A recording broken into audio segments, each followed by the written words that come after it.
Deus, diga glória a Deus, bata palmas, aleluia. Glória a Deus, Ele é santo, aleluia.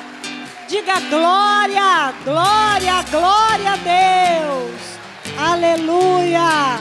Ele é santo, santo, santo. Paz seja convosco, meus irmãos. Quero ler com vocês na nossa série A Arca de Deus na Minha Casa, 2 Samuel capítulo 6, versículo 1.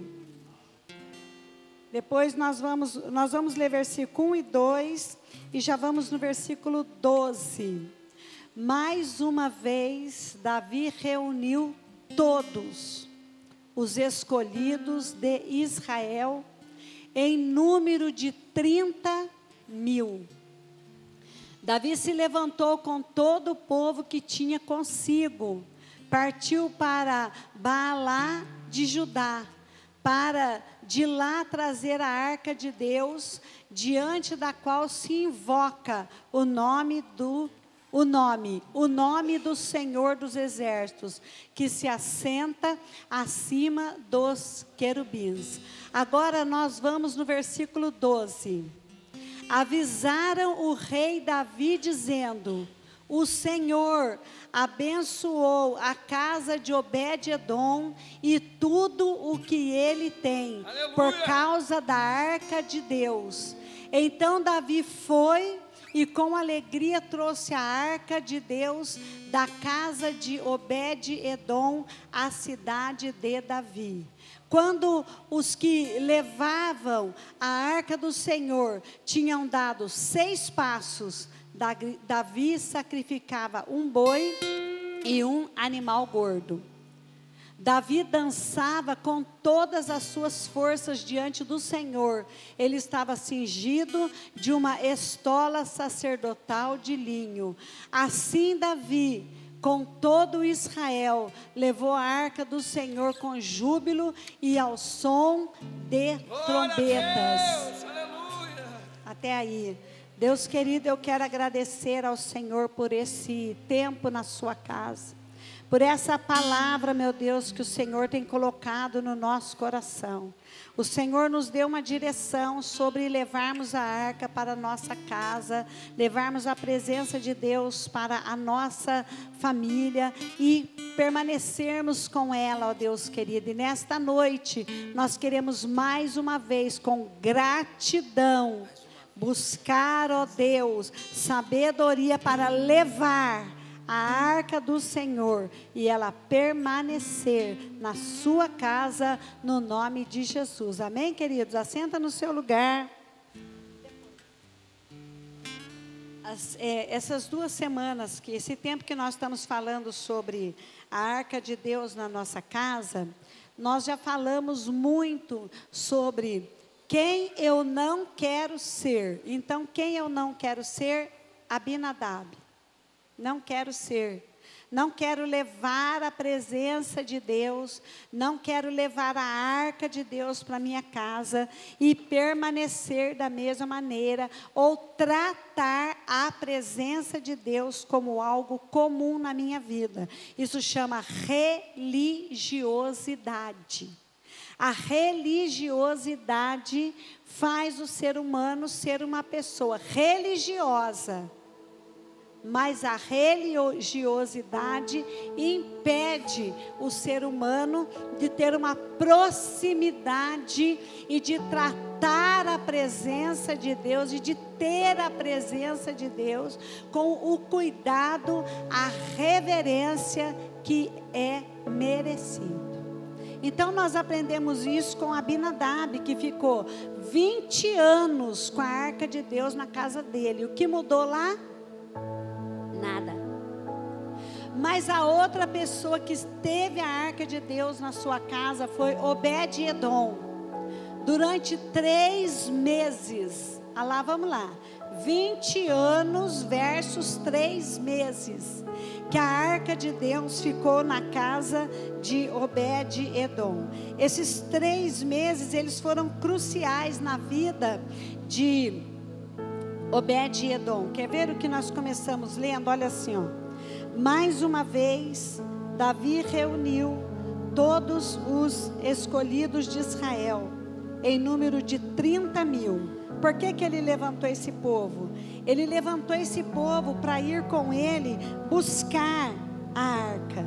O versículo 12, as pessoas que foram até a casa de Obed-edom e ouviram o testemunho, disseram para Davi assim, ó: o Senhor abençoou a casa de Obed-edom e tudo o que ele tem, por causa da arca de Deus. Então Davi foi e com alegria trouxe a arca de Deus da casa de Obed-edom à cidade de Davi. Vamos recapitular então.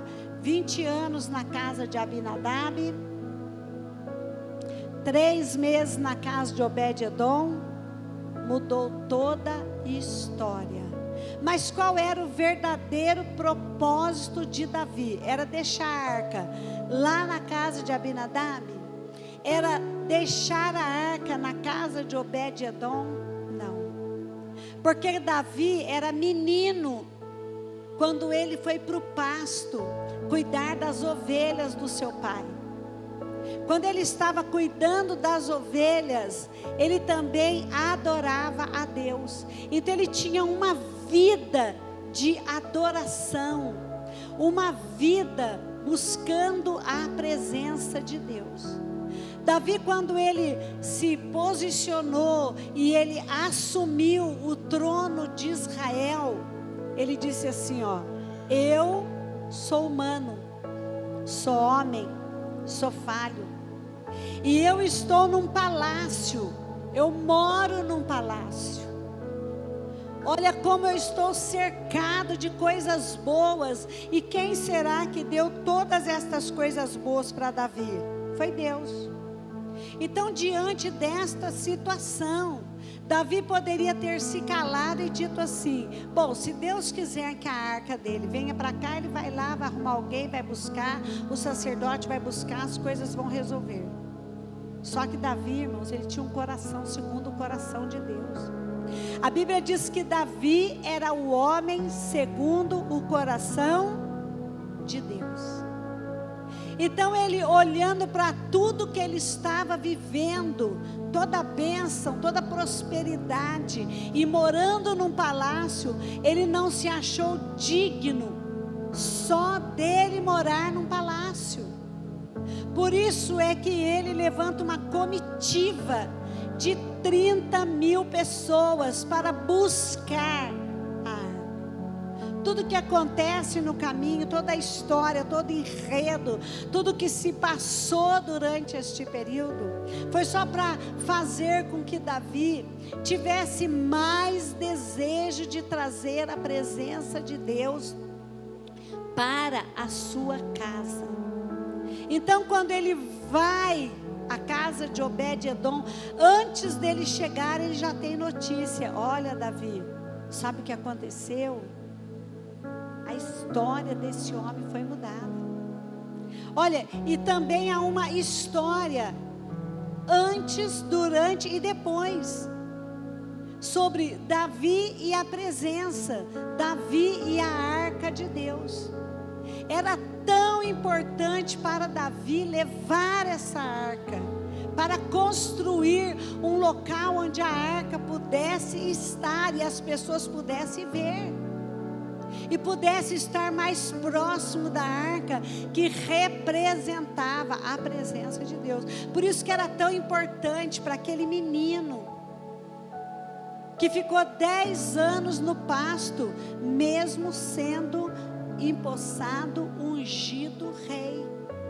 Porque quando o profeta vai na casa de Jessé, e ele vê todos os filhos de Jessé, ele diz assim: está faltando mais um filho, está faltando uma pessoa, está faltando uma pessoa. Quem é essa pessoa que está faltando? Está faltando. O senhor por acaso não tem nenhum filho? Ele disse: eu tenho. Sabe, irmãos, as pessoas, elas não dão muito valor, muitas vezes, em você, que está com o coração no trono, mas está vivendo numa situação de só trabalho, luta, labuta, trabalho, luta, labuta, e tudo que você tem vivido, porque às vezes as pessoas olham e ela não entende que Deus está fazendo na sua vida. Traz o menino porque eu quero ver. Então quando Davi chega, o próprio profeta se decepciona. Ele diz: mas esse aí, o senhor tem certeza? O senhor tem certeza? Então Deus diz para o profeta: você pode ungir-lo. Esse é o rei. Ele unge Davi e vai embora. Esse período que ele vai embora, Davi já é rei. Mas ele ficou 10 anos lá no pasto cuidando das ovelhas do seu pai. Saul continuou no palácio.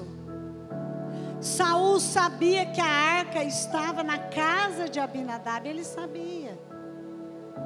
Mas ele não fez questão nenhuma de buscar, porque a religiosidade faz você entender a presença de Deus de maneira diferente. A religiosidade, ela faz o ser humano entender as coisas que são pertencentes a Deus de maneira diferente. Quando Davi vem para a batalha com Golias, quando ele foge de Saul, quando ele já fugindo de Saul está casado com Mical, significa que ele casou com a filha do rei. Quando ele está no palácio governando sobre Israel, ele disse: não, meu coração não aguenta mais, agora é hora de eu trazer a arca para morar, para estar na cidade que eu sou rei. Por isso que era tão importante para aquele menino escolhido por rei levar a arca para a cidade onde ele estava morando, onde ele estava regendo, cuidando, tratando das pessoas. Porque é tão importante para nós, para mim, para você, que escolheu não ser Abinadab, só um homem que tem a presença, mas não valoriza a presença. Mas para você que escolheu a parte de ser Obed-Edom, não é por causa das bênçãos, mas é por causa do que representa a presença de Deus para a sua vida. É por isso, esse é o diferencial de Davi. Pastor, depois disso, Davi pecou ou não? Muitas vezes. Muitas vezes. E se você observar, e se você ler, e se você atentar, e você entender, você vai ver que Davi foi o homem segundo o coração de Deus. Não é porque ele nunca mais errou. Basta você ler o Salmo 51. Quando ele está diante do Senhor, ele diz: cria em mim, ó Deus, um coração puro e um espírito reto. Torna a dar-me a alegria da tua salvação. E me sustém, quer dizer, me sustenta com um espírito voluntário. Sabe o que é o espírito voluntário?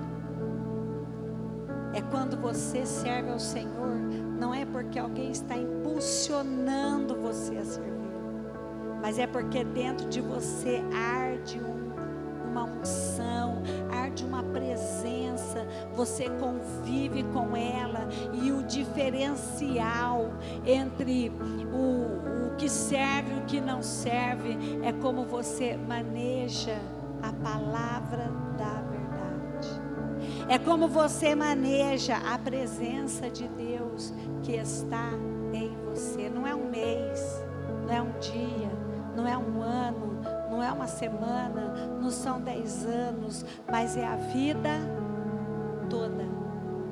Diga para mim: a chama não pode apagar. Diga para quem está do seu lado: a chama não pode apagar. Não pode. ela não pode apagar, porque o que Deus fez para Obed-edom, Ele não fez para ninguém. O que Ele fez com Davi, e o que Ele fez por Davi, e o que Ele fez para Davi, ela não pode apagar. E o que o Senhor fez e faz por mim e por você, não pode apagar. E não pode acabar.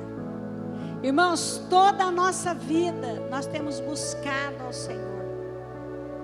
Mas agora é tempo de renovar a aliança com Deus. De olhar para este rei, para este homem que tem um coração diante do trono de Deus, e restaurar e buscar o Senhor. Durante 3 anos e 6 meses Pedro andou com Jesus. É isso mesmo? Não? Estava lá na multiplicação dos pães. Na casa dele a sogra foi curada. Ele viu as maravilhas. Ele estava na ressurreição de Lázaro. Ele estava com Jesus na transfiguração do monte. Sabe o que é isso? Você entende a grandiosidade de estar ao lado de Jesus. Mas um dia, quando Jesus estava sendo julgado no sinédrio, e João, o apóstolo, o discípulo, ele estava dentro dos portões do sinédrio. Ele chamou Pedro para estar com ele. Vem comigo, vamos ficar aqui na parte de dentro. Então Pedro entrou e ele foi ali perto de algumas pessoas, e elas disseram: eu conheço você. Não, você não me conhece. Eu conheço você porque você estava com o Nazareno. Não, você deve estar enganado.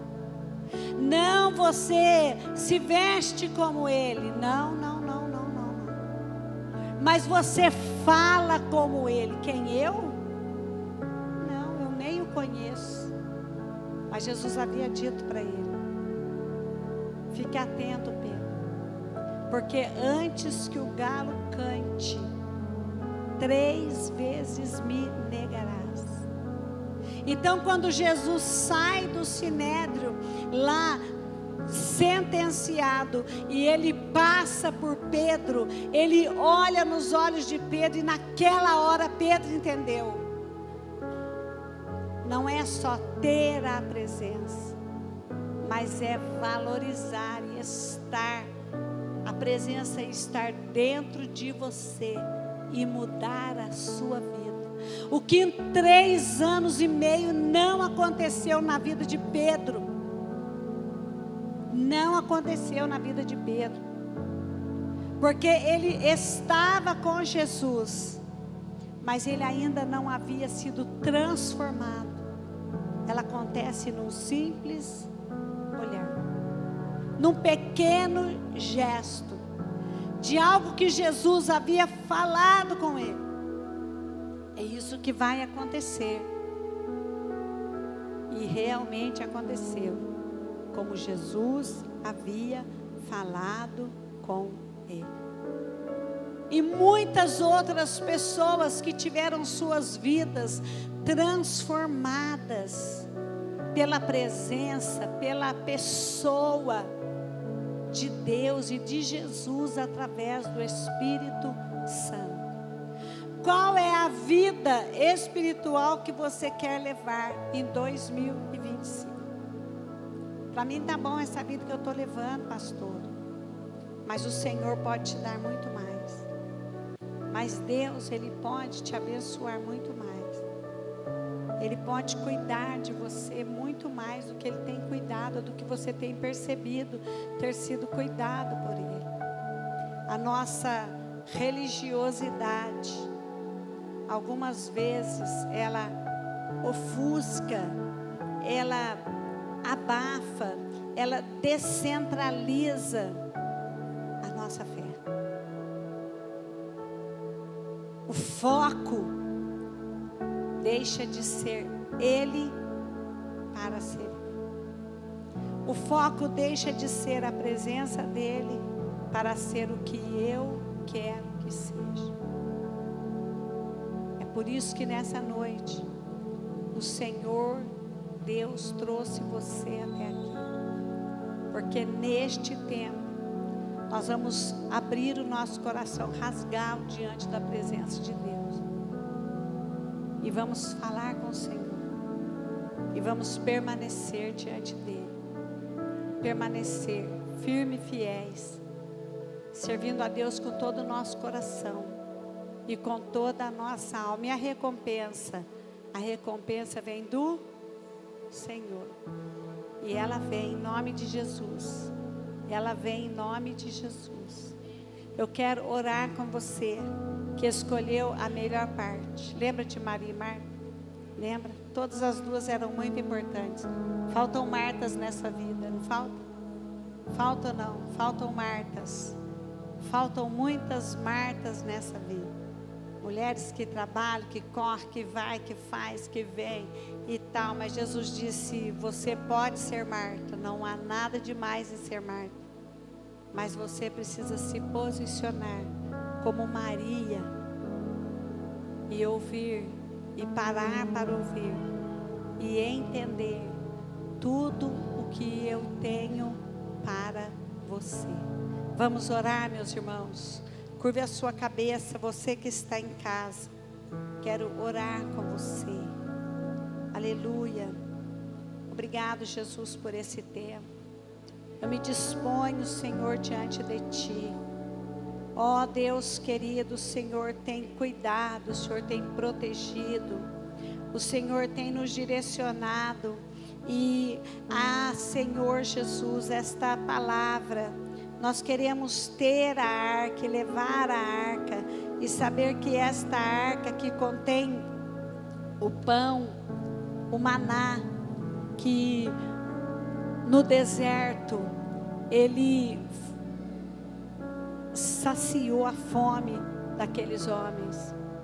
Deus, nesta hora eu quero agradecer ao Senhor e lhe pedir em nome de Jesus que a mão do Senhor seja sobre cada um dos teus filhos, sobre aqueles que estão em suas casas e sobre aqueles que aqui estão, porque é tão importante, Senhor, nós levarmos a presença de Deus para a nossa casa.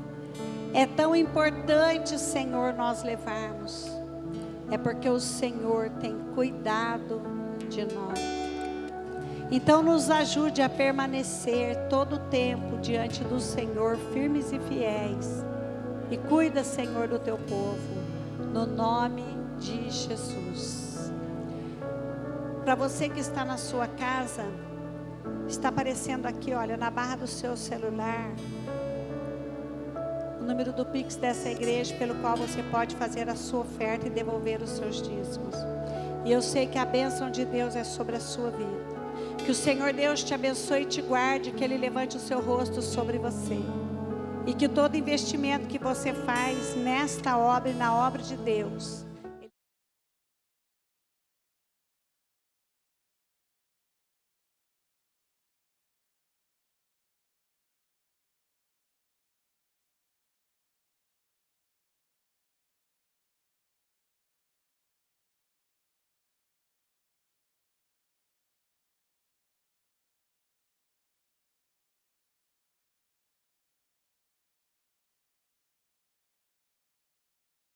Chegamos ao fim de mais uma transmissão e fica aqui o nosso convite. Se você ainda não conhece, venha conhecer a nossa igreja e participe dos nossos cultos. Fique ligado também nas nossas redes sociais, YouTube, Instagram e Facebook, IEQ Torre Forte Roseira. Que você seja impactado pelo poder da palavra de Deus e que Deus te abençoe.